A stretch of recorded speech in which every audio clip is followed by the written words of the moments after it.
Assalamualaikum everyone. Done. Welcome to Sapiens Consulting Private Limited. First of all, I just want to introduce our company and myself. Sapien Consulting is SAP associate company in Pakistan, working in America, and we are also working in UK.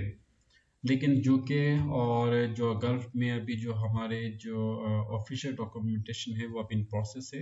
इंशाल्लाह hopes के अनकरीब इंशाल्लाह वहाँ पे अपना जो operation उसको हम start कर देंगे इंशाल्लाह। हमारा अल्हम्दुलिल्लाह पाकिस्तान में ऑफिस है और अमेरिका में ऑफिस है।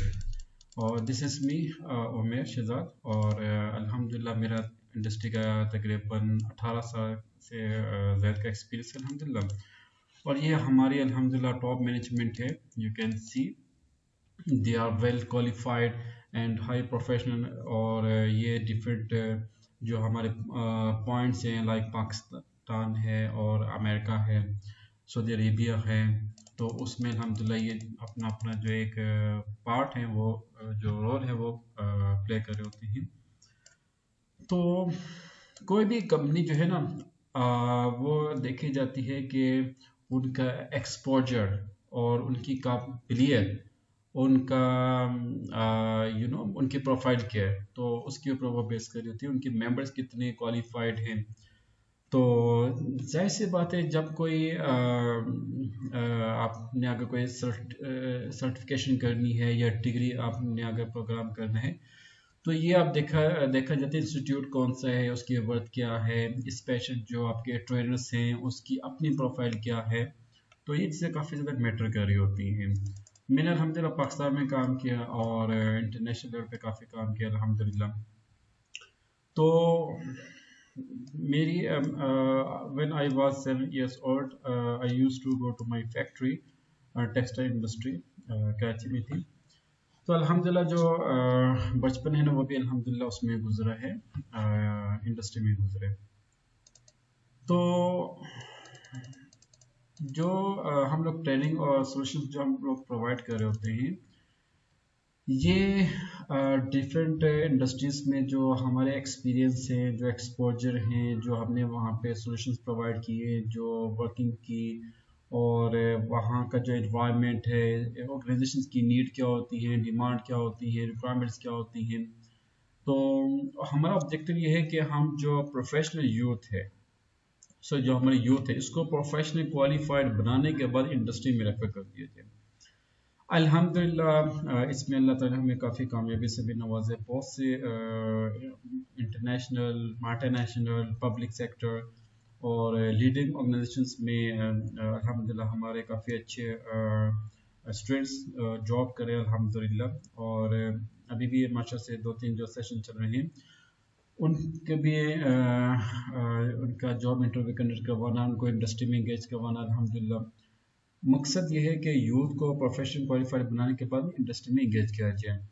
अब चाहे आप पाकिस्तान में इंगेज हों, मिड ईस्ट में इंगेज हों या अमेरिका में इंगेज हों, इट्स अप टू यू। क्योंकि मेरे पास जो भी स्टूडेंट्स आते हैं मैं उनसे 2-3 चीज़ें पूछता हूँ कि आपकी एजुकेशन क्या है, आपकी वर्क एक्सपीरियंस क्या है, आपका ऑब्जेक्टिव क्या है।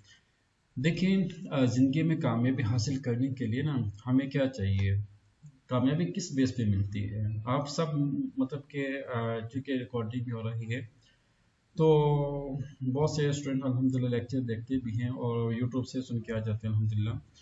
बात ये होती है कि जब तक आपका अपने गोल नहीं होगा, जब तक आपका अपना एक ऑब्जेक्टिव नहीं होगा, तो आई थिंक कामयाबी हासिल करना मुश्किल हो जाता है। फॉर एग्जांपल के what you want to become, आप क्या बनना चाहते हो, क्या आप जॉब करना चाहते हो, जॉब करनी है कहाँ पे करनी है, स्मॉल इंडस्ट्री में, मीडियम में, या लार्ज इंडस्ट्री या मल्टीनेशनल इंडस्ट्री में आपने एक जॉब करनी है। देखिए जो इंसान की वर्थ है ना वो कहाँ से आती है, पैसे से आती है। पैसा या तो बिजनेस से आप अर्न कर सकते हो या अच्छी जॉब से अर्न कर सकते हो। अच्छी जॉब मतलब कि 250,000 या 300,000 पर रुपीज़ पर मंथ सैलरी, या आप 100,000 पाउंड पर ईयर, या 150,000 पाउंड डॉलर पर ईयर। आपका ये जो ऑब्जेक्टिव है ये कहाँ से फुलफिल होगा। जाहिर सी बात है जब तक आप मल्टीनेशनल कंपनीज में नहीं जाओगे तो आपको अच्छी सैलरी नहीं मिलेगी, ऐसे ही ना मेंबर्स। मुझे ये बताएं कि एक अच्छी सैलरी आपको कौन ऑफर कर सकते हैं? स्मॉल कंपनी से ऑफर कर सकती है या मल्टीनेशनल कंपनी से ऑफर कर सकती है? Please give your valuable comments. जी सर, मल्टीनेशनल में ज़्यादा अच्छी वो होती है जो है ना, करियर ग्रोथ वगैरह। बाकी मेंबर्स भी जरा प्लीज बताइए, मतलब कि आपका कैरियर अच्छी सैलरी आपको कौन ऑफर कर सकते हैं?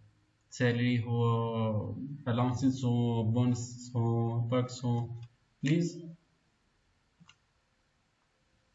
अच्छा, एक बात है कि आपने प्लीज पार्टिसिपेट करना है, और आप सबसे मेरी एक यही रिक्वेस्ट है, आपने क्वेश्चंस फोकस करने के साथ ये चीज़ क्या है इसका लॉजिक बता दें, ये चीज़ क्या है, वो चीज़ क्या है, क्योंकि जब तक आप सवालात नहीं करोगे तो उस टाइम तक आपको जो नॉलेज है ना वो नहीं आ सकता।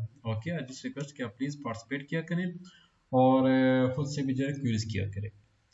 Anyway, and Sorry. As per my observation, यहाँ यूके में स्मॉल कंपनीज भी अगर depending on the job title आपको रोल क्या दे रहे हैं, यहाँ पर डायरेक्टर लेवल पर भी बहुत अच्छी सैलरी स्मॉल कंपनीज देती हैं। और बड़ी कंपनीज में ये होता है कि लर्निंग अपॉर्चुनिटीज ज़्यादा होती हैं, you can interact and learn from other employees. तो it depends, this is my observation. Good. अब पाकिस्तान की अगर हम बात करें, मिड ईस्ट की बात करें, तो वहाँ पे जो स्मॉल इंडस्ट्रीज है ना वो इतना नहीं दे सकती, ये प्लेस टू प्लेस रेफर मतलब कि वो होती है ना। क्या ख्याल है आपका? Good suggestion, good opinion. और मुझे अभी कोका कोला से ऑफर आई थी डिमांड एनालिस्ट मैनेजर की, और केपी स्नैक्स यूके का ब्रांड है, क्रिस्प बनाते हैं और वो छोटी कंपनी है, लेकिन उन्होंने मुझे सेम रोल ऑफर किया था ज़्यादा सैलरी पर। I chose Coca Cola because of the learning opportunities और उस वजह से। लेकिन यूके के अंदर छोटी कंपनीज को अगर ग्रो करना है तो वो टैलेंट उठाते हैं, they do pay you a good money. लेकिन as you depends on country to country, depends. ऐसे ही बिल्कुल ऐसे ही है। अच्छा, अभी जो हमारी जो सेपिस की जो सर्विसेज हैं उसमें है SAP एजुकेशन है, और टेक्नोलॉजी है एंड कंसल्टिंग है। तो we have 3 different domains. SAP training and global certifications में we have SAP ABAP and basis as for HANA Cloud ERP, Fresh Accounting, Cost Accounting, Integration and so on। तो जो modules हैं ये हम recommend करते हैं according to profile of our members. अच्छा, business automation या टेक्नोलॉजी में we deal in S/4HANA implementation solutions, support and services, V1 implementation solutions and other solutions we provide to small and medium enterprises in Pakistan and abroad। Consulting में अभी हमने एक नया project start किया है, recruitment का मतलब ये होता है कि फॉर एग्जांपल अब जैसे कि अल्हम्दुलिल्लाह सऊदी अरेबिया से बहुत से रेटिंग ऑर्गेनाइजेशन हैं, पाकिस्तान में भी रेटिंग ऑर्गेनाइजेशन हैं जो हमें अप्रोच करती हैं कि सर आप हमें अपने जो क्वालिफाइड कैंडिडेट्स हैं उनकी प्रोफाइल हमें प्रोवाइड करें फॉर जॉब। पाकिस्तान में एक लीडिंग कंपनी है SAP का गोल्ड पार्टनर भी है अबैकस कंसल्टिंग, वो भी हमें अप्रोच करते हैं अल्हम्दुलिल्लाह। और इसके अलावा डिफरेंट यहाँ पे ऑर्गेनाइजेशन हैं, लीडिंग कंपनीज हैं, वो भी हमें अप्रोच कर रही होती हैं। तो अल्हम्दुलिल्लाह जॉब डिमांड्स हमें पास काफ़ी आ रही होती है। इवन कि अभी हमारे पास सऊदी अरेबिया से तकरीबन 500 SAP कंसल्टेंट की डिमांड है, और we just have 60 members only. उनकी अभी हमने उधर सीवीज फॉरवर्ड किए हैं, 2-3 की तो मास्टर से सिलेक्शन भी हो गई है, और कुछ मास्टर से जा भी चुके हैं, कुछ अभी इंशाल्लाह इस मंथ मजीद जाएंगे। तो ये चीज़ होती है कि जब इंसान के अंदर काबिलियत हो ना तो कामयाबी खुद उसके पीछे उसके पास आती ना। तो ये चीज़ क्या होती है कि लेटेस्ट टेक्नोलॉजी और एडवांस नॉलेज ये एक्वायर करना ये आप लोगों का काम है, क्योंकि आपको पता है कि मार्केट में कंपटीशन बहुत ज़्यादा है। तो जो हाई क्वालिफाइड होगा, जिसके पास लेटेस्ट नॉलेज होगा, एडवांस टेक्नोलॉजी के ऊपर उसकी कमांड होगी, वही कामयाब होगा। इंडस्ट्री में भी आपको मालूम है कि SAP के अंदर लेटेस्ट टेक्नोलॉजी आ रही होती है, जैसे कि आजकल आपको पता है कि आर्टिफिशियल इंटेलिजेंस ने बहुत ज़्यादा काम किया होगा ना। तो डेटा एनालिसिस में और आपके जो कॉर्पोरेट स्टडीज हैं, पॉलिसीज हैं, डिसीजन मेकिंग, बजटिंग है, प्लानिंग है, इसमें बहुत सी चीज़ें जो है एडवांस हो चुकी हैं जो कि आपको आनी चाहिए। अच्छा, अब हम बात करते हैं एससीपी का। आमतौर पे पाकिस्तान में मैंने एक चीज़ ऑब्जर्व की है, यहाँ पे जितने भी इवन के जो एससीपी बेस्ड ऑर्गेनाइजेशन है ना, वहाँ पे भी जो है ना इसको सैप कहा जाता है, and this is not SAP, this is SAP. तो अब जैसे कि मैं अपने स्टूडेंट से एक ही बात कहता हूँ कि इंसान की काबिलियत उसकी नॉलेज पे डिपेंड कर रही होती है, उसका एक्सपीरियंस के ऊपर डिपेंड कर रहा होता है, उसका वे ऑफ टॉकिंग, उसका बिहेवियर और उसकी जो पर्सनैलिटी के जो कैरेक्टरिस्टिक्स है ये मैटर कर रही होती हैं। अब जैसे कि हमारे पास है माशा से मिसादियाँ हैं जो कि ऑलरेडी माशा से एक इंटरनेशनल कंट्री में मौजूद हैं। सादिया मुझे ये बताएं क्या जो मल्टीनेशनल कंपनी से या कोई भी आप इंटरनेशनल अगर आप कोई भी उसमें प्लेटफॉर्म देखें तो क्या वहाँ पे जो पैरामीटर्स होते हैं किसी प्रोफेशनल पर्सनैलिटी की, क्या ये चीज़ उसमें आती है नहीं आती? मतलब कि knowledge level, experience level, way of talking, communication skills और पर्सनैलिटी बिहेवियर, क्या ख्याल है ये मैटर करती है या नहीं मैटर करती? जी, इन यूके यहाँ पर जो है, जो यहाँ के ब्रिटिश प्योर ब्रिटिश हैं वो लोग इतना ज़्यादा टेक्निकल नॉलेज में नहीं हैं, इंजीनियरिंग में नहीं हैं, तो दे डू हायर पीपल जिनके पास आईटी का एक्सपीरियंस है, इंजीनियरिंग का एक्सपीरियंस है, फ्रॉम इंडिया, पाकिस्तान और बाकी कंट्रीज से बहुत ज़्यादा ये लोग इन्वेस्ट करते हैं। मगर as answering to your question, to grow within the company to a director level, to a vice president level, आपके पास पर्सनालिटी और स्किल्स और सोशल स्किल्स होना बहुत इम्पोर्टेंट है।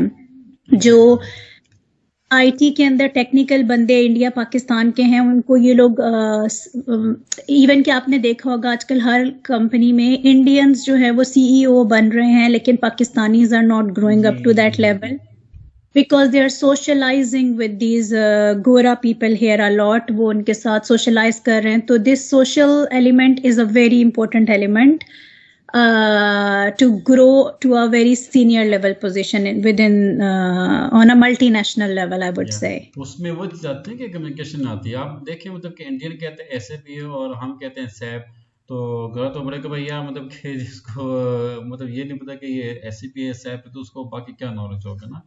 तो ये अच्छा, एक बात आपको एक और भी चीज़ बता दूँ, आज से 2 माह पहले ना मेरे एक स्टूडेंट हैं, उनकी जॉब हुई थी दुबई में, तो उनको मैंने कहा था कि आप जो है ना, बल्कि मैं सबसे कहता हूँ कि आपने एससीपी कहने, तो कुछ ऐसे होते हैं कि जो मतलब कि किसी को अगर आप कुछ ऐसा वो करते हैं ना, नसीहत करते हैं ना, एडवाइस करते हैं तो वो माइंड कर जाते हैं।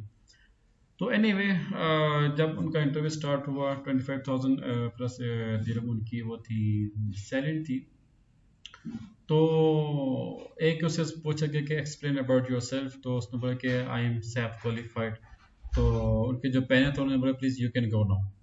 बात ये होती है कि प्रोफेशनलिज्म जो है ना वो पाकिस्तान में बहुत कम है, टैलेंट बहुत ज़्यादा अल्हम्दुलिल्लाह।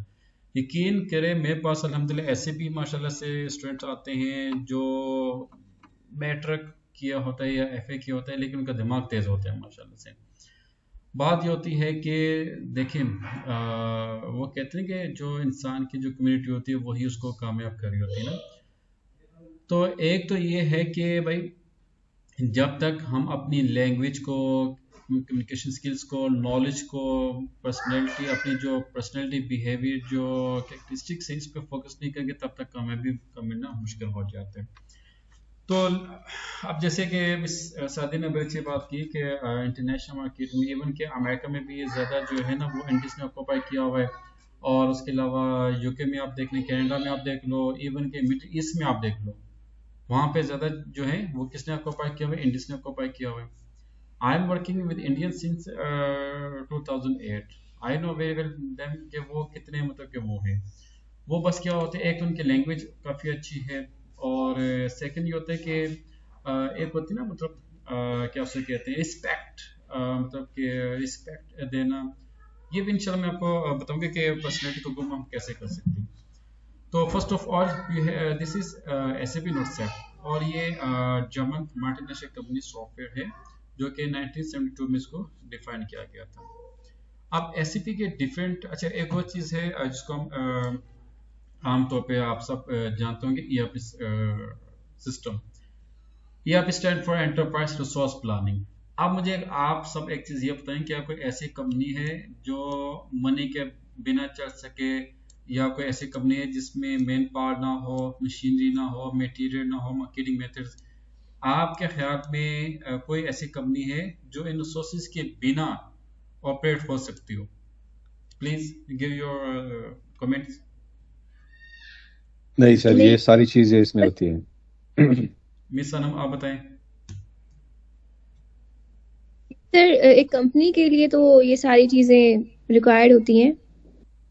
ओके, रिक्वायर्ड होती है। आप मुझे यह बताएं कि अगर इन तमाम रिसोर्सेज को इफेक्टिव और एफिशिएंट यूज नहीं करेंगे तो क्या होगा? लॉस होगा डेफिनेटली। तो अब जो सिस्टम्स है ना, ये SAP को बनाने का मकसद क्या था? यही था कि जो कंपनी के जो रिसोर्सेज हैं, इन रिसोर्सेज को इफेक्टिव और एफिशिएंट कैसे मैनेज किया जाए, कैसे यूटिलाइज किया जाए। This is called enterprise resource planning. Enterprise mean huge organization. अब जैसे कि आपके LCI है, इससे पहले आपकी कंपनी का नाम था ICI, ऐसी है ना? LCI को ICI पहले कहा जाता था। तो अब मतलब कि जितनी भी जो ऑर्गेनाइजेशन है वो इन रिसोर्सेज को फोकस कर रही होती हैं। Okay, then we have SAP ERP system structure. देखें, जितने भी डेटाबेस सिस्टम सॉफ्टवेयर बने होते हैं ना, उन तमाम डेटाबेस सिस्टम में क्या होता है कि एक आपके पास ये मेन सर्वर रखा होता है। ओके, अब ये जो डिपार्टमेंट्स हैं लाइक सेल्स है, वेयर हाउस है, लॉजिस्टिक्स है, store, production, shop floor, R&D, quality control, purchase, plan, material, so on, ये तमाम डिपार्टमेंट्स जो हैं डेटाबेस के साथ इंटरलिंक हो रहे होते हैं। डबल हेडेड एरोस का मतलब क्या है कि सेल्स डिपार्टमेंट ने अगर अपना डेटा SAP या सर्वर सिस्टम को प्रोवाइड करेगा या डेटाबेस को प्रोवाइड करेगा, तो सेल्स डिपार्टमेंट जब इस सर्वर सिस्टम से डेटा कलेक्ट करेगा तो उस कलेक्टेड डेटा में तमाम डिपार्टमेंट्स की इंफॉर्मेशन मौजूद होगी। अब देखें, we have demand planning and analyst, अल्हम्दुलिल्लाह, we have HR official, we have finance official. तो पहले तो मुझे एक चीज़ ये बताएं कि क्या कोई ऐसा डिपार्टमेंट है जो फाइनेंस की परमिशन के बिना ट्रांजैक्शन कर सकता हो? यस और नो? नहीं। नो। गुड। अब अगला सवाल, क्या HR बिना किसी डिपार्टमेंट के कंसर्न के हायरिंग कर सकता है? मिस अनम, यस और नो? सर, क्योंकि कोऑर्डिनेशन बहुत ज्यादा जरूरी होती है हर डिपार्टमेंट से वेरी कि उनको गुड, किस चीज वेकेंट है, किस सीट के ऊपर उनको हायरिंग चाहिए। Very good. अच्छा मिस सादिया, आपसे एक सवाल है। आप मुझे ये बताएंगे, जब तक आपके पास सेल्स रिक्वायरमेंट का इफेक्टिव या एक्यूरेट इंफॉर्मेशन या डेटा ना हो, तो क्या आप प्रोडक्शन को ऑर्डर दे सकती हैं कि वो 20 लाख बॉटल्स की, 20 लाख जो सॉफ्ट ड्रिंक की प्रोडक्शन स्टार्ट कर दे? नहीं, क्योंकि बेस्ड ऑन हिस्टोरिक डेटा मैं फोरकास्टिंग करती हूँ सिस्टम में, लेकिन then still I need the market intelligence from the sales team, so that is the driver that's driving the growth year on year for every like product. तो उसमें क्या होता है कि you need to coordinate with different departments so that you can get effective and efficient data, so that you can draft an effective planning कि भाई कितनी हमारे पास सेल्स डिमांड कितनी है, हमारे पास प्रोडक्शन कैपेसिटी कितनी है, हमारे पास स्टोरेज कैपेसिटी कितनी है, हमारे पास मेन पावर की कितनी कैपेसिटी है। आप उन तमाम डिपार्टमेंट्स की कैरेक्टरिस्टिक्स, डेटा इंफॉर्मेशन के मुताबिक ही कोई आप इफेक्टिव स्ट्रेटजी या प्लानिंग आप जो है एग्जीक्यूट कर सकते हो। ऐसी आई am right? Yes sir. Yes. अच्छा, तो SAP के अंदर ये तमाम जो डिपार्टमेंट्स हैं ये बाकायदा आपस में कोऑर्डिनेट हो रहे होते हैं। Just show you SAP S/4HANA latest version please. This is SAP S/4HANA 2023 जो लेटेस्ट वर्जन है, और यही जो सर्वर है वो जो लीडिंग ऑर्गेनाइजेशन हैं like Pepsi, Coca Cola, Nestle, Procter and Gamble, Unilever और भी बहुत सी इंडस्ट्रीज हैं जैसे कि डिलॉयट है और KPMG है, और बहुत से ऑर्गेनाइजेशन जो है उसको यूज़ कर रही हैं। अब जो मैंने आपको यहाँ पे जो स्लाइड आपको शो की है ना, ये देखें, ये यहाँ पे आपको नज़र आ रहा होगा, ये एक कंप्लीट यूज़र इंटरफेस है। इसमें ये हमारे पास डिफरेंट सेगमेंट्स हैं। लॉजिस्टिक्स में हमारे पास डिफरेंट मॉड्यूल्स हैं और हर मॉड्यूल के अंदर ये डिपार्टमेंट्स हैं, हर डिपार्टमेंट के अंदर ये सब डिपार्टमेंट्स हैं। इसी तरीके से आप अगर आते हैं अकाउंटिंग में, उसमें भी आपके पास डिफरेंट मॉड्यूल्स हैं और हर मॉड्यूल के अंदर क्या है, डिपार्टमेंट्स। अगर आप HR के ऊपर देखें तो HR के ये डिफरेंट मॉड्यूल्स और हर मॉड्यूल्स के अंदर डिपार्टमेंट्स आ जाते हैं, जस्ट लाइक दिस। अब जैसे कि HR में एडमिनिस्ट्रेशन है, रिक्रूटमेंट है, पर्सनल डेवलपमेंट है और पेरोल है, टाइम मैनेजमेंट है, इसको आपने फोकस करना होता है। Then we have utilities industry, इसमें भी हमारे पास डिफरेंट जो है हमारे पास वो आप जो कह सकते हो कि जैसे कि पाकिस्तान में वापडा है। अब वापडा का काम क्या होता है कि मतलब कि इलेक्ट्रिसिटी प्रोवाइड करना, फिर बिलिंग इनकी एक इम्पॉर्टेंट पार्ट है, इनके क्लाइंट्स बहुत ज़्यादा हैं। तो जो भी आपने SAP सोल्यूशन किसी ऑर्गेनाइजेशन को प्रोवाइड करना है तो आप पहले उस ऑर्गेनाइजेशन की नेचर को देखें, ऑर्गेनाइजेशन की नेचर क्या है, क्या मैन्युफैक्चरिंग है, ट्रेडिंग है या सर्विस प्रोवाइडर है, देन आप उसके अकॉर्डिंग उसको सोल्यूशन प्रोवाइड कर सकते हो। ओके, ये कंप्लीट एक ERP डेटाबेस सर्वर सिस्टम आपके पास मौजूद है। अच्छा, इसको हम कहते हैं user interface, front end transaction यहाँ पे पोस्ट की जाती है। बैक एंड के लिए हम आते हैं IMG, जिसको हम कहते हैं इंप्लीमेंटेशन गाइड। ये कंसल्टेंट का जो मोस्टली जो वर्किंग होती है वो यहाँ पे परफॉर्म की जाती है। Okay, and strategic enterprise management business analytics, जिसको ये स्ट्रेटजिक एंटरप्राइज एनालिटिक्स आ जाती है ना, तो उसकी जो जॉब होती है ना वो या तो होती है हेडक्वार्टर में या हेड ऑफिस। अब हेडक्वार्टर जो होता है ना, ये लेट्स से कि अगर मल्टीनेशनल कंपनीज की अगर आप बात करें तो उसका हेडक्वार्टर एक ही होगा। मोस्टली हेडक्वार्टर जो है वो अमेरिका में है। अगर हेड ऑफिस की बात करें तो हर कंट्री का अपने अलग हेड ऑफिस होते हैं, कंट्री बेस्ड, या जिसको हम कंट्री ऑफिस भी कह सकते हैं। ओके, अच्छा, नेक्स्ट वी हैव, आमतौर पे मार्केट में आपने एक नाम सुना होगा, SAP S/4HANA।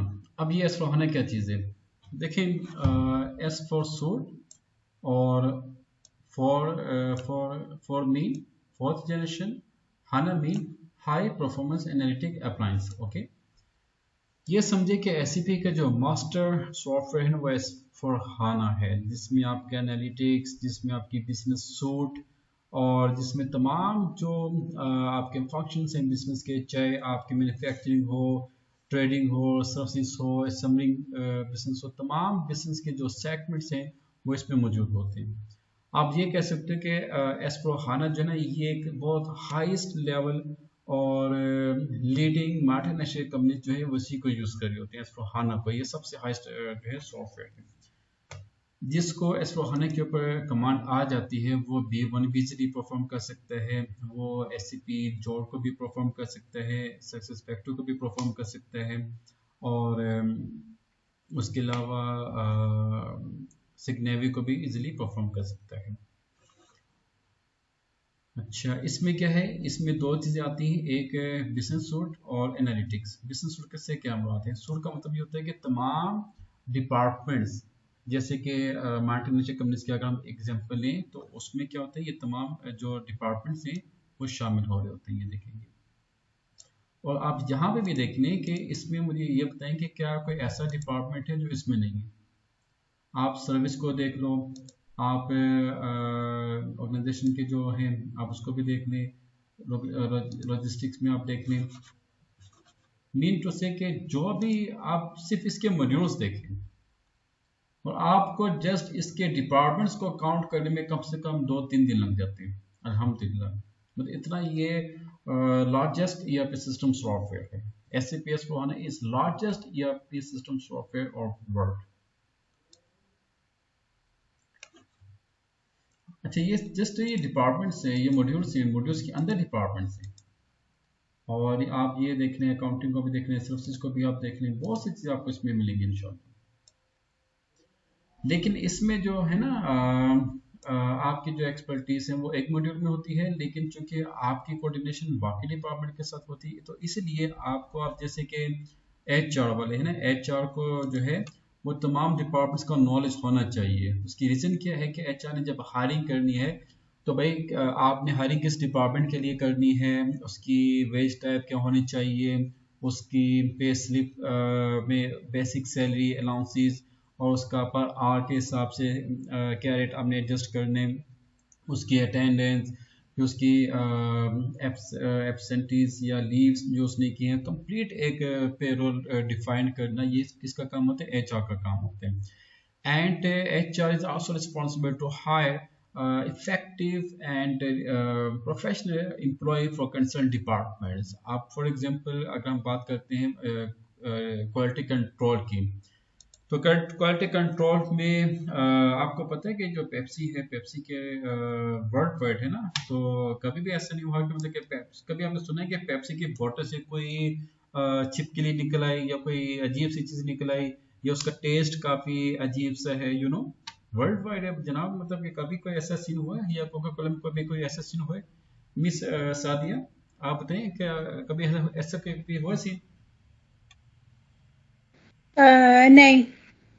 भाई उनका quality control department highly professional design किया गया है और ये स्टैंडर्ड्स हैं, इंटरनेशनल स्टैंडर्ड्स हैं। अब ये देखें पाकिस्तान में मैं पाकिस्तान की एग्जांपल इस वजह से लेता हूँ कि मतलब कि यहाँ पे बहुत सी चीज़ें हैं, चूँकि मैंने पाकिस्तान में काफ़ी काम किया है, तो यहाँ पे जो है ना हम लोग इंटरनेशनल स्टैंडर्ड्स को फॉलो नहीं कर रहे होते, ये हमारी एक बैड लक है। तो क्वालिटी कंट्रोल मतलब क्वालिटी कंट्रोल ही वो डिपार्टमेंट है जिसकी बेस पे पूरी की पूरी कंपनी बेस कर रही होती है। अगर आपने सेल्स करनी है, QC इसमें यूज होगा, प्रोडक्शन करनी है, क्वालिटी कंट्रोल की इन्वॉल्वमेंट होगी, आपने परचेजिंग करनी है तब भी क्वालिटी कंट्रोल होगा, अगर आपने इन्वेंटरी रिसीव करनी है तब भी QC का उसमें काम आएगा। तो HR जो है ना, ये बहुत एक हाईली रिस्पॉन्सिबल एक डेजिग्नेशन है, जॉब है, जिसमें आपने ऑफिशियल प्रोफेशनल को हायर करना होता है। Then we have finance department. Finance department माशाल्लाह से काफ़ी चालाक होते हैं, क्योंकि इनका काम क्या होता है कि भाई पैसों का हिसाब रखना, पैसा कहाँ पे गया, कहाँ से आया, क्यों गया, क्यों आया। ये तो नहीं कहते क्यों आया, बस ये कहते हैं कि क्यों गया। मिस्टर सादी ऐसे ही ना, ऑडिट में क्या होता है, भाई ये पैसा क्यों गया, ऐसे ही मिस्टर सादी? जी सर, पैसे फंड्स को मैनेज करना और इसका जो है ना, इसमें मुख्तलिफ जो है ना इन्वेस्टिंग डिपार्टमेंट होती है, और उसके अलावा जो है ना इसमें बिलिंग डिपार्टमेंट है, और उसके अलावा फंड प्रोक्योर करना, मुख्तलिफ चीज़ें उसमें। या तो फिर उसके बाद आमतौर पे अच्छा, ये जॉब डेजिग्नेशन के लेवल्स भी होते हैं, मतलब कि जैसे कि प्लानिंग में कुछ लोग इन्वॉल्व हो रहे होते हैं, उनका काम क्या होता है कि उसमें भी एक टीम शामिल होती है, जो प्लानिंग एंड डेवलपमेंट है, जो एनालिस्ट हैं, इनकी टीम होती है। तो टीम के तौर पे ये लोग देख रहे होते हैं भाई हमारा कंपेटिटर कौन है, हमारे प्रोडक्ट की वर्थ क्या है, हमारा प्रीवियस एनालिसिस क्या है, हमारी जो कमिंग टाइम में हमारी सेल्स में कितना ग्रोथ होगा, कितना डिक्लाइन होगा, और कितना हम उसमें इनोवेशन लेके आ सकते हैं, और प्राइसेस अप होगी या डाउन होगी, अगर हमने प्राइसेस को इंक्रीज कर दिया तो हमारे सेल्स पे क्या इफेक्ट होगा। एक ट्रेंड एनालिसिस के जरिए ये कंप्लीट फोरकास्टिंग करते हैं, फिर उसके बाद प्लानिंग करते हैं, फिर उस प्लानिंग के मुताबिक स्ट्रेटजीज को डिफाइन किया जाता है, देन उन स्ट्रेटजीज को इम्प्लीमेंट किया जाता है। मिस सादी ऐसे ही है, I am right? Yes sir, you're right sir। Miss Sadia? Yes, yes. Okay. Then we have SAP Business One. Business One is used for small business. Okay. अब जैसे कि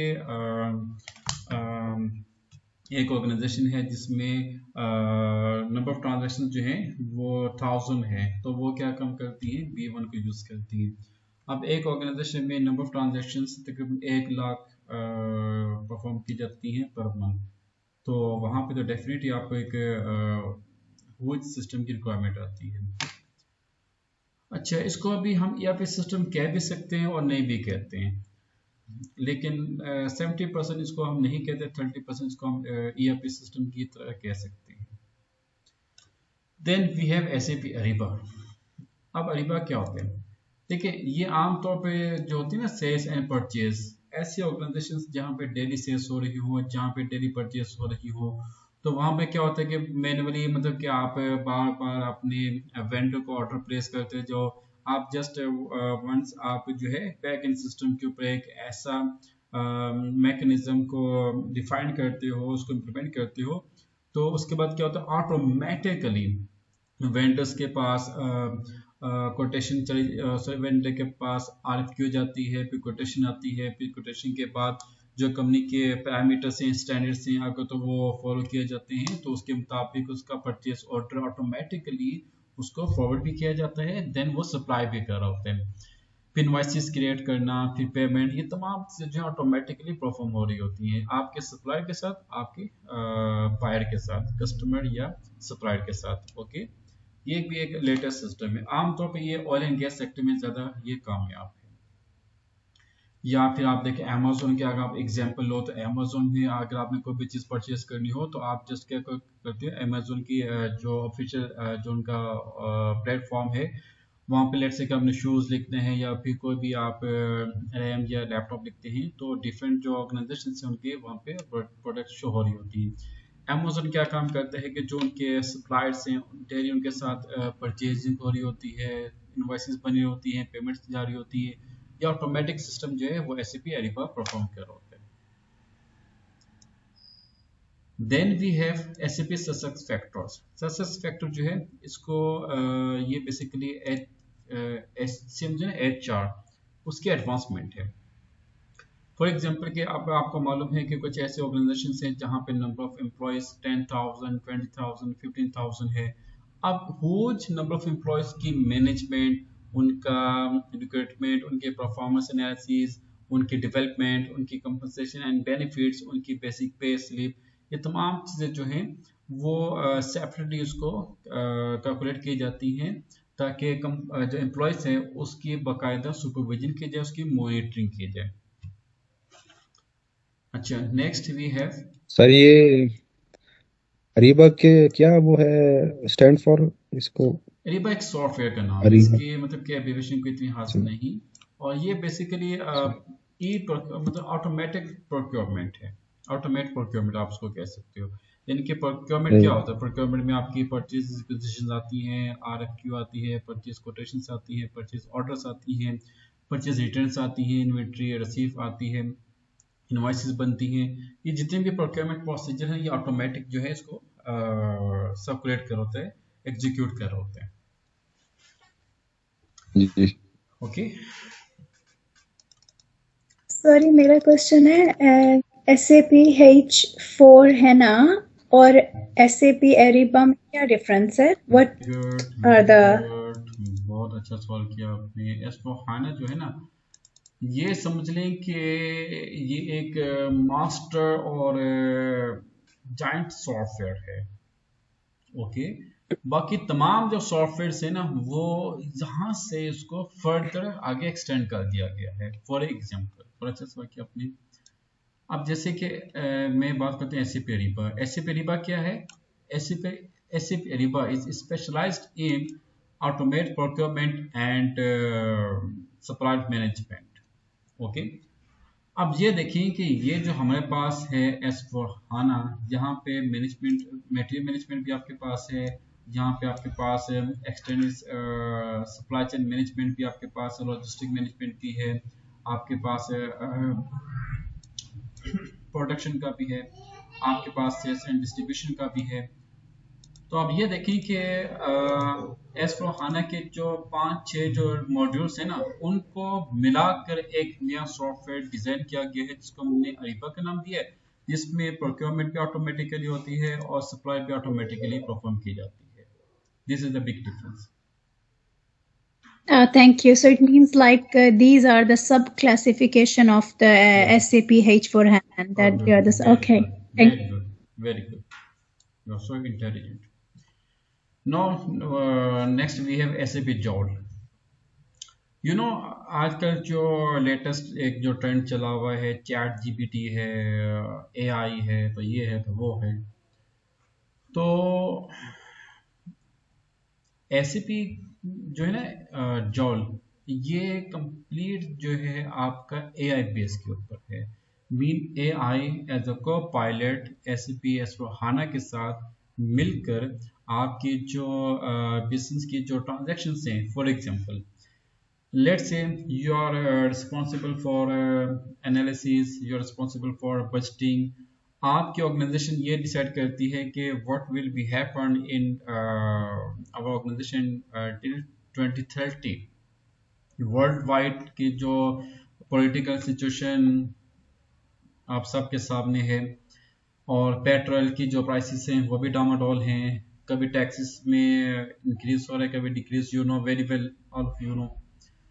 तो एससीपी के पास एक ऐसा सॉल्यूशन है या सॉफ्टवेयर है या एक ऐसा मैकेनिज्म है कि ये आपको प्रीवियस डेटा और करंट और फ्यूचर फोरकास्टिंग करके बता सकता है कि in next 5 years what will happen with your organization. क्या आपकी सेल्स डिक्लाइन होगी या सेल्स में इजाफा होगा, या आपके कंपेटर्स में इतना इजाफा होगा, ये इतनी कमी होगी, आपके क्लाइंट्स में इतना इजाफा होगा, इतनी डेफिशिएंसी होगी, आपकी डिमांड में कितनी कमी होगी, कितनी इजाफा होगा, डिमांड सस्टेन होगी, क्या होगा। मीन टू से कि तमाम चीज़ें जो आपकी हैं, आपकी प्राइसेस में कितना इजाफा होगा, आपकी प्रॉफिटेबिलिटी में कितना इजाफा होगा, आपकी जो ब्रांचेस हैं उसमें कितना इजाफा होगा, कितनी कमी होगी, तमाम चीज़ें जो हैं ये कॉर्पोरेट लेवल की ये एसएपी जॉल जो है ये आपको प्रोवाइड कर रहे होते हैं। This point is clear? जी सर। और मेरा इसमें यस प्लीज प्लीज। सॉरी, मेरा एक्चुअली क्योंकि ये artificial intelligence will help us to have a better like forecasting models in place, but I think the question still here is सारी growth तो market की सेल्स पे डिपेंड करती है ना, what strategies they are going to bring in to grow the brand. That thing is also considered into these SAP Joule or not? Yeah, definitely. Yeah, बिल्कुल। अभी मैंने आपसे क्या कहते हैं कि इसमें सेल्स हैं, प्रोक्योरमेंट, मतलब जितने भी आपके जो डिपार्टमेंट्स इन्वॉल्व हैं आपके ऑर्गेनाइजेशन में, वो सब के सब यहाँ पे आते हैं। अब मैं आपको वही चीज बताने वाला था, ये देखिए यहाँ पे क्या है, जो किस किस में आएगा, available in SAP success factors from 2H 2023 release, जो लेटेस्ट सक्सेस फैक्टर है उसमें ये इंक्लूड होगा। और S/4HANA 2023 में भी है, 24 में भी आ रहा है। ओके, ये पब्लिक क्लाउड में, ये इसमें भी वो एड अप होगा। Then will be available with SAP customer experience and SAP Ariba solutions along with SAP BTP afterwards। यानी कि अभी जो आपने बात की ना, देखें अभी जो S/4HANA में हमने क्या कहा था कि इसमें तमाम मॉड्यूल्स, तमाम डिपार्टमेंट्स इसमें शामिल है। ओके, तो ये मार्केटिंग में, रिसर्च एंड डेवलपमेंट में, इंजीनियरिंग में भी, प्रोडक्शन में भी, लॉजिस्टिक में भी, सेल्स में भी, फाइनेंस में भी, कॉस्टिंग में भी आपको हेल्प आउट कर सकते हैं। एवन के बाज़ औक़ात ऐसा होता है कि जो इंटरेक्ट कॉस्ट होती हैं, इंटरेक्ट कॉस्ट को मैनेज करना, कंट्रोल करना is very difficult. Mister Sadi ऐसे है ना? आप जी सर।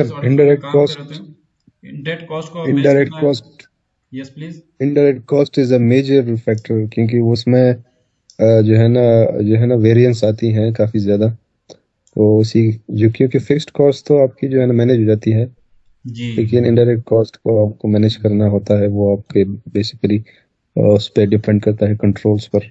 यस, तो इन शॉर्ट के तमाम जो डिपार्टमेंट्स हैं, वो तमाम डिपार्टमेंट्स जो है वो जॉल में शामिल होते हैं। जॉल जो है तमाम डिपार्टमेंट्स की जो एनालिसिस हैं, प्रिडिक्शंस हैं, प्लानिंग है, और उनकी जो बजटिंग है, हर चीज़ को ये एनालाइज कर रहे होते हैं, फोकस कर रहे होते हैं। Miss Sadi, your questions clear? जी thank you. Okay, we have modules, और ये मतलब कि आपकी प्रोफाइल के मुताबिक हम आपको सजेस्ट कर रहे होते हैं। और एक और चीज़ ये कि मेरा जो वे ऑफ ट्रेनिंग थोड़ा सा डिफरेंट है। आम तौर पर स्टूडेंट कहते हैं कि सर जी हम फाइनेंस वाले हैं तो हमने फाइनेंस में रहना है। मैं कहता हूँ कि नहीं, ऐसा नहीं होता। आप अगर फाइनेंस वाले हैं तो मतलब मीन के से कि हर हर जो कंसल्टेंट है ना, उसके तमाम डिपार्टमेंट के साथ उसकी कोऑर्डिनेशन होती है, तो उसको हर डिपार्टमेंट का नॉलेज होना चाहिए। अब सेल्स का काम नहीं, फाइनेंशियल मैनेजमेंट सेल्स का काम नहीं, लेकिन सेल्स को फाइनेंस का नॉलेज होना चाहिए, कॉस्टिंग का भी नॉलेज होना चाहिए। एचआर फाइनेंस का काम नहीं, लेकिन फाइनेंस को एचआर आना चाहिए, एचआर को फाइनेंस आना चाहिए। अब दोनों को, प्रोडक्शन का काम नहीं, लेकिन प्रोडक्शन प्रोसेस क्या होता है ये भी आपको मालूम होना चाहिए। अब मिस्टर सादी, मुझे आप एक बात बताएं, जी सर। आपने ऑडिट फर्म में काम किया एज ऑडिटर या असिस्टेंट ऑडिटर के साथ काम किया आपने? जी सर, बिल्कुल। उसमें क्या होते हैं, देखिए वेरिफिकेशन की जाती है कि लेट्स से कि अगर एक कंपनी ने मतलब कितनी है वो कर दी, क्या उसे कहते हैं, प्रोडक्शन कर दी, भाई किस बेस पे प्रोडक्शन की? जी सर, उसको बाकायदा कंट्रोल्स चेक करते हैं पहले कि इसकी कंपनी में क्या कंट्रोल्स हैं, फिर उसकी ऑर्गेनाइजेशन की क्या जो है ना नेचर है, फिर उसके बाद कंट्रोल्स के, क्योंकि सारा फोकस हमारा कंट्रोल्स पर ही होता है। जब कंट्रोल स्ट्रांग होते हैं तब हम इतना मतलब है कि सिंपल ऑडिट करते हैं, दूसरे मतलब एक इतना फिर ज्यादा ओके, सैंपल ज्यादा नहीं लेते हैं। यस, देखिए पूरी की पूरी जो ऑर्गेनाइजेशन है ना, ये किस पे बेस कर रही होती है? आपकी सेल्स के ऊपर बेस कर रही होती है। I am right? जी सर, हमने तो उसमें सैप नहीं इस्तेमाल किया, वो तो उसमें। मैं ओवरऑल बात कर रहा हूँ, हाँ। एसएपी को अगर हम एक साइड पे करते हैं ना, ओवरऑल क्या होते हैं, हाँ। आप कोई भी मतलब के इंडस्ट्री उठा के देख लें, कोई भी मतलब के ऑर्गेनाइजेशन देख लें, चाहे स्मॉल हो, मीडियम हो या लार्ज एंटरप्राइजेस हो, वो तमाम की तमाम जो ऑर्गेनाइजेशन है वो किस पे बेस करी होती है? सेल्स पे बेस करी होती है।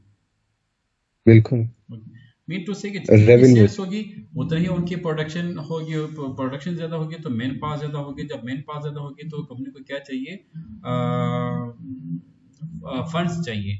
तो फंड्स कहाँ से आते हैं? सेल्स से, तो फंड्स आते हैं, मतलब कि आपकी सेल्स होगी तो उसमें से आपको प्रॉफिट होगा, प्रॉफिट जितना जनरेट होगा उतनी ही आपकी एक्सपेंशन होती है, ग्रोथ होती है। मतलब ये एक शॉर्ट सिनेरियो।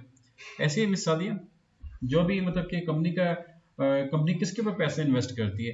अब वेरी एक सिंपल सी एग्जांपल आपसे पूछता हूँ, पेप्सी, कोका कोला, नेस्ले, इनको तो माशा से 100 प्लस इनको टाइम हो, 100 प्लस ईयर्स इनको तो बने हुए टाइम हो चुका है, ऐसी है ना? जी लेकिन still they focus on marketing. जी marketing brings the initiative into the customer, sales team growth लाती है year on year, कितना grow कराना है, और supply team cost minimize करती है. So it's every function plays a different part in the organization. तो ये बात होती है कि मतलब कि हर डिपार्टमेंट मतलब कि जो भी है ना, मतलब सेल्स जो है ना, ये एक प्रोमिनेंट डिपार्टमेंट होता है जिसमें ज़्यादा जो है इन्वेस्टमेंट की जाती है, रिसर्च एंड डेवलपमेंट की जाती है, ताकि सेल्स की ज़्यादा से ज़्यादा प्रमोशन की जाए। जब सेल्स होगी तो तमाम डिपार्टमेंट्स की ट्रांजेक्शन ऑटोमेटिकली इंक्रीज होंगी। This point is clear? जी sir. Yes. Okay. Next topic is how many types of SAP project? अच्छा, यहाँ तक अगर कोई किसी का कोई क्वेश्चन है तो please you can ask.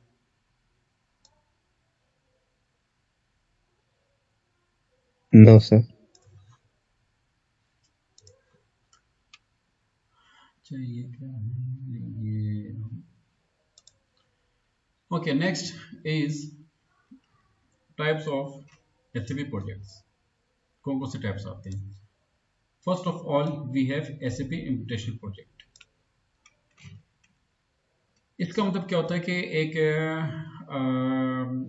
Organisation में आपने बिल्कुल स्क्रैच से एसएपी को आपने इम्प्लीमेंट करना होता है, ओके, फ्रॉम वेरी बिगनिंग।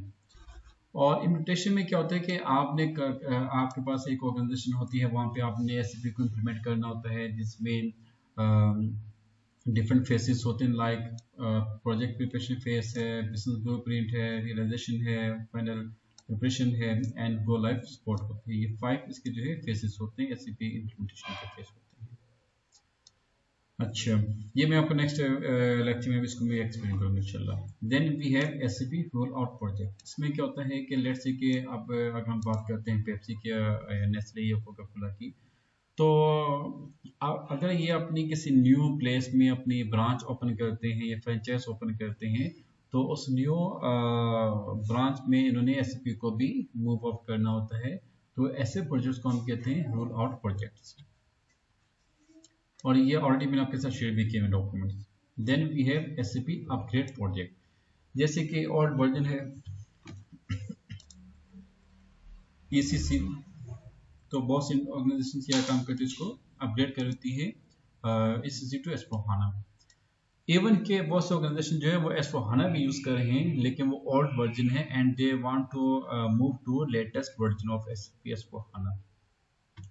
अच्छा, तो नेक्स्ट है support and maintenance. Let's say कि आपकी एक ऐसे ऑर्गेनाइजेशन जिसमें ऑलरेडी एसएपी मौजूद हो, like Pepsi, Coca Cola, Nestle and so on, तो वहाँ पे आपने क्या काम करने हैं, वहाँ पे आप as SAP support and maintenance project के ऊपर भी काम कर सकते हो। फॉर एग्जांपल ये डिपेंड करता है कि आपका डेजिग्नेशन क्या है, आपका एनालिटिक्स डेजिग्नेशन है या आपकी फाइनेंस है या एचआर है। तो आपका काम क्या होता है कि आपकी जो नीचे जो टीम है, आप उसकी ट्रांजेक्शन की सुपरविजन कर रहे होते हो, आप उनके डॉक्यूमेंटेशन की सुपरविजन कर रहे होते हो, आप जो एरर्स आते हैं, बग्स आते हैं, आप उसको फिक्स कर रहे होते हो। Okay, then we have SAP migration project. इसमें क्या होता है कि एक कंपनी है जहाँ पे एक नॉन एसएपी सिस्टम यूज हो रहा हो, आपने उस नॉन एसएपी को एसएपी सिस्टम में मूव करना होता है, माइग्रेट करना होता है। Okay, you know what is the meaning of migrate, to move from one place to another place. जी देन सर, सिस्टम सेम रहेगा, मतलब उसकी जो सिस्टम चेंज हो जाते हैं। लाइक आपने ओरेकल से एस4हाना में मूव करना है, तो आप जो बात करें ना, आई थिंक आप क्लाउड सिस्टम की बात कर रहे हो, क्लाउड जो जी सर्वर सर, वो जो होते हैं। बैकएंड पे सिस्टम मतलब है कि एक जी एक मतलब बिल्कुल, ब्रांच से दूसरे। ये वो डिपेंड करता है कि क्या आपने चेंज करना है या उसको वही रखना है, इट्स अप टू ऑर्गेनाइजेशन। अच्छा, then we have integration project. Integration का मतलब ये होता है कि लेट्स से कि आपके पास organisation wants to use dual system, one is SAP and one is non SAP. तो आप क्या काम करते हो, आप एसएपी को नॉन एसएपी के साथ मर्ज कर देते हो, इंटरलिंक कर देते हो। ओके, ताकि मतलब कि आपकी जो फाइनेंशियल स्टेटमेंट है वो एक ही फाइनेंशियल स्टेटमेंट के अंदर तमाम सॉफ्टवेयर का जो डाटा है वो वहाँ पे अक्यूमुलेट हो जाए। Then we have enhancement project. Enhancement का मतलब क्या होता है, you have to add up a new option, new feature in your system software. This is called enhancement project. अच्छा, then we have transformation project. Transformation project basically आमतौर पे क्या होता है कि जैसे कि on premise software, on premise जो सर्वर्स हैं, इनको आप मूव कर दो क्लाउड बेस्ड सोल्यूशन के ऊपर, या कोई नई टेक्नोलॉजी आप इसमें एडप्ट करना चाहते हैं, एआई को आप इसमें एडप्ट करना चाहते हो, या आपकी फोरकास्टिंग है, प्लानिंग है, बजटिंग है, एनालिसिस है, आपने इसको इसके लिए आपने कोई नया सोल्यूशन यूज करना है, तो उसको हम कहते हैं ट्रांसफॉर्मेशन प्रोजेक्ट कहते हैं। ओके, ये भी आपके साथ मैंने शेयर की है, आप इसको प्लीज अच्छी तरीके से गो थ्रू कीजिएगा, जहां पे कोई प्रॉब्लम हो। अच्छा, जो भी इसमें इश्यूज हो, जो भी टेक्निकल चीज़ हो, तो आप प्लीज़ डिस्कस कीजिएगा। और याद रखिएगा कि ऐसे भी की जो ट्रेडिंग्स होती है ना, ये आम तौर पे लॉजिक्स के ऊपर फोकस कर रही होती है, जैसे ये चीज़ क्या है, वो चीज़ क्या है। और अगर तो आपको लॉजिक समझ आ जाती है ना, तो आप इजीली हर चीज़ को ऑफिशियली परफॉर्म कर सकते हो। इसमें कोई टेक्निकल पॉइंट या कोई भी क्वेरी जो आप डिस्कस करना चाहते हो, please you are most welcome.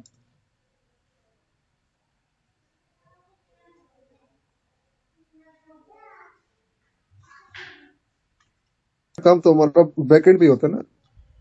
Very good. As a consultant you have to focus on back end, मतलब कि या तो आप हेड ऑफिस में फोकस कर रहे होते हो या आप जो है हेडक्वार्टर में आपका जो है ना वो एक्टिविटीज होती है, जॉब्स एक्टिविटीज होती है।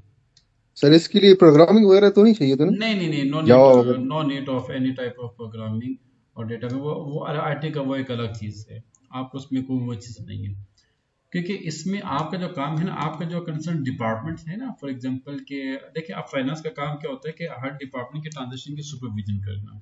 ओके, तो जी। जब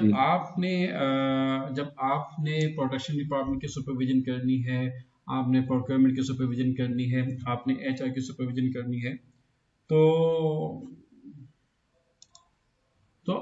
उसके लिए आपको क्या चाहिए होता है कि आपको कंसर्न जो डिपार्टमेंट है ना, जैसे कि प्रोडक्शन है, परचेज है, सेल्स है, लॉजिस्टिक्स है, हर डिपार्टमेंट की ट्रांजेक्शन्स आपको आनी चाहिए। अगरचा परचेज आपका काम नहीं, अगरचा सेल्स आपका काम नहीं, लेकिन सेल्स ऑर्डर क्या होते हैं, इंक्वायरीज क्या होते हैं, कोटेशन क्या होती हैं, परचेज ऑर्डर्स, परचेज कोटेशन क्या होती हैं, बिल ऑफ मटेरियल क्या होता है, राउटिंग क्या होता है, आपका प्रोडक्शन ऑर्डर क्या होता है, ये तमाम चीज़ आपको आनी चाहिए। ओके, ताकि आप इफेक्टिव सुपरविजन करके फंड इशू कर सकें, राइट। सर इसके लिए जो सर्टिफाइड होने के लिए टेस्ट होता है, मतलब टेस्ट बिल्कुल, देना वो पड़ता है? जर्मनी का एक टेस्ट होता है और उसमें मतलब कि केस स्टडीज सारी होती हैं और वो भी साथ साथ हम उसकी भी प्रिपरेशन करवाते हैं। तो वो फेज 2 में आता है। फेज 1 में ये होता है कि आपको पहले ऑर्गेनाइजेशन का मैकेनिज्म मालूम हो और वहाँ पे कौन कौन से डिपार्टमेंट्स हैं वो आपको मालूम हो, डिपार्टमेंट्स में एस/4HANA कैसे इम्प्लीमेंट किया जाता है ये मालूम हो, देन आपकी जो जॉब है, आपका जो डिपार्टमेंट है उसकी रिक्वायरमेंट क्या, उसकी डेजिग्नेशंस क्या होती हैं, उसकी ट्रांजेक्शंस क्या होती है ये आपको मालूम हो, देन जो आपकी जेडी है, जो आपकी जॉब है, और आप अपने जॉब को मजीद कैसे अपने प्रमोट कर सकते हो, ये तमाम चीज़ें जो है वो हमने फेस माइलस्टोन या डिफरेंट फेस में उसको हमने डिवाइड किया होता है। ओके, जी सर। अच्छा, next is costing.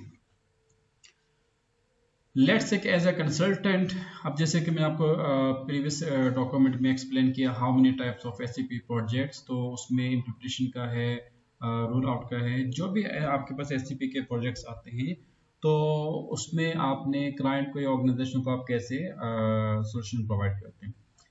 SAP costing, इसमें बेसिकली ये होता है कि एक चीज़ है आपके पास जिसको हम कहते हैं लाइसेंस। देखिए, ये मैडम को भी पता होगा सर जी, ये कॉस्टिंग बहुत मुश्किल है, मतलब है कि यस एक ऑर्गेनाइजेशन में कॉस्टिंग डिपार्टमेंट ना, यस मैंने भी एग्जैक्टली। इसका पेपर दिया था। अच्छा अच्छा, अब क्या होता है कि फॉर एग्जांपल के एक ऑर्गेनाइजेशन है, उसके लेट्स से कि 20 डिपार्टमेंट्स हैं, हर डिपार्टमेंट में 10 एम्प्लॉयज़ हैं, तो आपने जो एससीपी का लाइसेंस लेना होता है ना, पहले ये देखते हैं कि कौन सा मॉड्यूल का लाइसेंस लेना है और हर मॉड्यूल में कितने यूजर्स होते हैं। दो टाइप के यूजर्स होते हैं, एक होता है एंड यूजर, एक होता है सुपर यूजर। अमित सादी, आपने नाम सुना होगा power user, super user, end user. जी सुना हुआ है जी। आप ये बताएंगे आप किस यूजर में आती हैं, पावर में आती हैं, सुपर में आती हैं, या एंड यूजर में आती मैं आती थी बेसिक, जो कि सबको दिया जाता है और वो उसमें वर्क कर हैं? User end user. एंड अच्छा, तो अब एंड यूजर से ऊपर जो है ना उसको हम कहते हैं सुपर यूजर। सुपर यूजर से ऊपर जो है तो उसको हम कहते हैं पावर यूजर। ओके, अब एंड यूजर का काम क्या होता है, सुपर यूजर का काम क्या होता है, पावर यूजर का काम क्या होता है, प्लीज इसको नोट डाउन कीजिए। नेक्स्ट क्लास में आपको एक्सप्लेन करूंगा भाई होता है क्या चीज है ये। ओके, इसको प्लीज नोट कीजिएगा। तो एसपी अच्छा, as a consultant let's say कि आपने चाहे अपने ऑर्गेनाइजेशन में एसपी को इम्प्लीमेंट करना हो या आपने किसी दूसरे ऑर्गेनाइजेशन में एसपी को इम्प्लीमेंट करना हो, एज अ कंसल्टेंट आपका इनिशियल फेज क्या होता है? First of all, you have to get information about your organization, that how many departments are in your organization, number one. Number two, how many employees are in your organization. Employees mean users जिन्होंने SAP को use करना है, चाहे super user हो या and user हो। Okay, हर user के लिए एसएपी के एक्सेस की एक स्पेशल फीस होती है। अब वो फीस क्या है? प्रोफेशनल जो यूजर होगा ना, professional user mean power user and super user, उसको हम प्रोफेशनल यूजर कहते हैं। तो हर डिपार्टमेंट का एक प्रोफेशनल यूजर होता है और उसके 10 एंड यूजर होते हैं। तो अगर 20 हमारे पास डिपार्टमेंट है तो 20 में 10 अगर एंड यूजर हो तो how many total users we have? 200 end users and 20 professional users. Okay, so we will buy 20 professional license at the rate of US dollar 3500। सादी आप प्लीज कैलकुलेट कीजिएगा 3500 into 20, please how much? 3500 into 20, that is it is 70,000. 70,000 US dollar. Yes sir. Now you have to convert it into power rupees. Just multiply by it which at the rate of rupees 290 US 290. Converting to 70,000 into 270 चल रहा है तो 290 कर दो, international जो है से ज्यादा होगा। 70,000 into 290 how much? 20 million. Okay, ये 20 मिलियन है, ये आपकी कौन सी कॉस्ट है? ये आपकी लाइसेंस कॉस्ट है 20 मिलियन। अच्छा, अब 20 मिलियन लाइसेंस कॉस्ट है just 20 users. Now we have 200 end users, multi 200 into 1600 US dollar. आप ये देखें हमारे पास कितने यूजर्स हैं? 200 into कितनी है? 200 into 1600, 320,000 US dollar multiply by 290, 92 million plus कितना था? 2 मिलियन था ना? 20 मिलियन था। 200 किया आपने 113 मिलियन, यानी कि 11 करोड़ 31 लाख समथिंग। मिस आना, मुझे ये बताएं कि आपने अपने ऑर्गेनाइजेशन में एक टर्म सुनी होगी, and user, power user, super user, you know?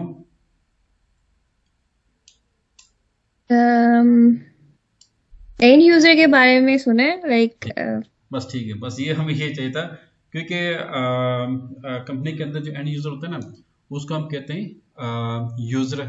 And user के लिए जो हम सॉफ्टवेयर एक्सेस करते हैं ना, उसको हम कहते हैं user license. Okay, super user का आपने नाम सुना है? सुपर यूजर का टर्म आपने सुना होगी गलबन?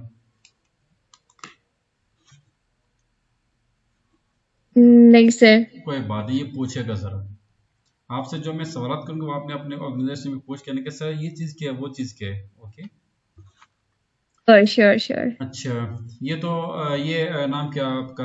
हाथी, आप इसको प्लीज एज कैलकुलेट कीजिएगा। 113 मिलियन, 113 मिलियन। Okay, 113 million. ये कौन सी कॉस्ट है? आपकी लाइसेंस कॉस्ट है। ठीक किया जी। अब हम आते हैं नेक्स्ट क्या है आपका? Cloud server. क्लाउड सर्वर जो है ना, हम लेते हैं $150 per user per month. How many users we have? We have 220 users, just multiply by. अच्छा, इसको ये नोट किया आपने? हादी ये साथ जी सर। अच्छा जी सर। अच्छा, 113 100 we have 220 users into $150, ये पर मंथ है। ओके, ये देख लें जरा, हमने कम से कम रेट लगाया हुआ है। हम लोग कितने अच्छे, ये देखिए $150 और 220 हमारे पास कितने हैं? वो हैं यूजर्स हैं, $33,000 per month. Now just multiply it with 12. How much? $396 US dollar. Multiply by $290. 114 point something. अब इसमें हम ऐड करते हैं, क्या था, 113 100 और ये 228 मिलियन, जिनके ये आपका बन जाता है 28 करोड़ पे बन जाता है। ओके, अच्छा, 28 करोड़। या और सर जी ये इसके कॉस्ट है लाइसेंस या सिर्फ क्लाउड है? Okay, 28 to 28 million is license cost plus server cost. Okay, अब आगे चलें जरा। Now we have to add implementation cost. अच्छा, अब इसमें क्या होता है, 20 यूजर्स में कितने कॉस्ट आती है, $250। हम चलो मतलब कि एक काम ये करते हैं कि मिड साइज के लिए जो है ना, हम ले आते हैं तकरीबन 500,000 $5 लाख, 500,000, 220 यूजर्स के लिए हम यूज करते हैं, बल्कि $600 into 290, 174। अच्छा, इसमें आप ऐड कर दो 227,940 मिलियन, 401 मिलियन, 402 मिलियन, यानी कि 41-42 करोड़ पे आपका बन जाता है इन्विटेशन ईच एंड एवरीथिंग। अब इसमें हमने एएमसी भी डालनी है, एएमसी भी ऐड करनी है, एनवायरमेंटल कॉस्ट भी हमने ऐड करनी है, तो आपका ये बन जाता है 500 मिलियन। ओके, ये कॉस्ट है, एससीपी की इन्विटेशन कॉस्ट आती है फॉर 200 यूजर्स। ओके, अच्छा, ये अब तो कोई इसमें बड़ी कमी होगी 200 करोड़, ये तो कोई बड़ी कमी होगी सर। आप अल्हम्दुलिल्लाह अपनी संवाद में आपको कई ऐसे ऑर्गेनाइजेशन बता सकते हो जो माशाल्लाह से 500 किया, जिन्हें 600 मिलियन भी पे किया अल्हम्दुलिल्लाह। अब 2-3 ऑर्गेनाइजेशन से पब्लिक सेक्टर के, उनको हमने सारा एक्सप्लेन किया हुआ है, सारा हमने कोटेशन दी हुई है, तो वो कहते हैं सर आप उसको कब से कम करें, तो हमने बोला कि भाई मतलब कि एससीपी आप टैक्सेस, अच्छा टैक्सेस के अलावा है सादी टैक्सेस तो हमने इसमें ऐड अप नहीं किए हुए। जी सर, इसमें जी, अच्छा, कंप्रेहेंसिव इम्प्लीमेंटेशन कॉस्ट में क्या कुछ आती है, ये 5 चीजें इसमें आती है जो कि हमने प्रोवाइड करनी होती है। हालांकि मिड साइज के लिए ऑफिशियल कॉस्ट कितनी यूज की जाती है, $2 मिलियन। 2 मिलियन को मल्टीप्लाई करें उसके साथ क्या उससे कहते हैं 290 के साथ, आपको तकरीबन ये अमाउंट कहाँ से कहाँ तक जा सकती है, ये आपकी जा सकती है तकरीबन 60 करोड़, ज्यादा, मतलब कि 800 मिलियन तक जा सकती है। अब 800 सवाल ये मिलियन पैदा 8 होता है कि ये डिफरेंट मतलब कि वो होस्टिंग टाइप क्लाउड सर्वर से ये भी आपको हमने प्रोवाइड किया है, आपने इसको गो थ्रू करना है। अब असली चीज के ऊपर आते हैं कि सर एज अ कंसल्टेंट हमें क्या मिलेगा। एज अ कंसल्टेंट आपके ये रेट्स होंगे। फंक्शनल कंसल्टेंट जिसका 2 से 5 साल का एक्सपीरियंस हो, उसका पर आवर जो है ना $30 to $70 आता है। सीनियर कंसल्टेंट 6 to 10 ईयर्स, ये उसका रेट होगा, और ये रेट्स होंगे। और एक चीज आपको एक और चीज बता दूं, इन रेट्स के अलावा जो है ना आपका प्रैक्टिकल नॉलेज ये मैटर करता है। अल्हम्दुलिल्लाह मैं बहुत से स्टूडेंट माशाल्लाह से जॉब कर रहे हैं, उनके एक्सपीरियंस मतलब काफ़ी का एक्सपीरियंस भी कम था, लेकिन अल्हम्दुलिल्लाह उनके पास टेक्निकल स्किल्स थी। देखें, हर चीज़ को परफॉर्म करने का ना एक तरीका होता है, स्किल्स होती हैं। ओके, स्किल्स के ऊपर आपने टेक्निक्स होती हैं, टेक्निक्स को आपने फॉलो करना पड़ता है, वो भी आपको इंशाल्लाह फॉलो करता हूँ। अच्छा, ये हम लेते हैं लेट से के $30, चलेंगे फॉर एग्जांपल $30 पर आवर, तो how many hours per day, 8 hour per day. How many days per week, 5 days per week, और 5 डेज पर वीक। अच्छा, how many weeks in a month, let say के 4.5 weeks. ये आपके आगे 5600 multiply by 290,000, ये कितनी cost बनी है, ये पर मंथ कॉस्ट है। जी सर। अच्छा, इसको आप मल्टीप्लाई करें इनटू 12, कितनी कॉस्ट बनी? 18 मिलियन। 18 मिलियन, यानी कि ये 2.25 करोड़ के करीब बन जाती है, 2 करोड़ बन जाती है। अब आप बताएं कि मतलब कि कोई ऐसी जॉब है जो कि आपको इतना वो दे सके? ये मैंने $30 के हिसाब से लगाया हुआ है। अगर आपकी स्किल्स अच्छी हैं और आपका नॉलेज अच्छा हो, आप इसको $50 पे भी लेके आओ, आप इसको 60 में भी लेके आओ। अगर आप 60 में लेके आते हैं तो ये आप इसको डबल कर दो। Okay, yes sir. अच्छा, उसके बाद क्या है? ये मतलब कि कुछ मैंने आपको लिंक भी शेयर किए जहाँ से जो है आप इजीली इनको एक्सेस कर सकते हो। जितने भी लाइसेंस कैसे परचेज किया जाते हैं, क्लाउड कैसे परचेज की जाती है, ये आप इसको देख सकते हैं। यहाँ तक क्लियर? जी सर।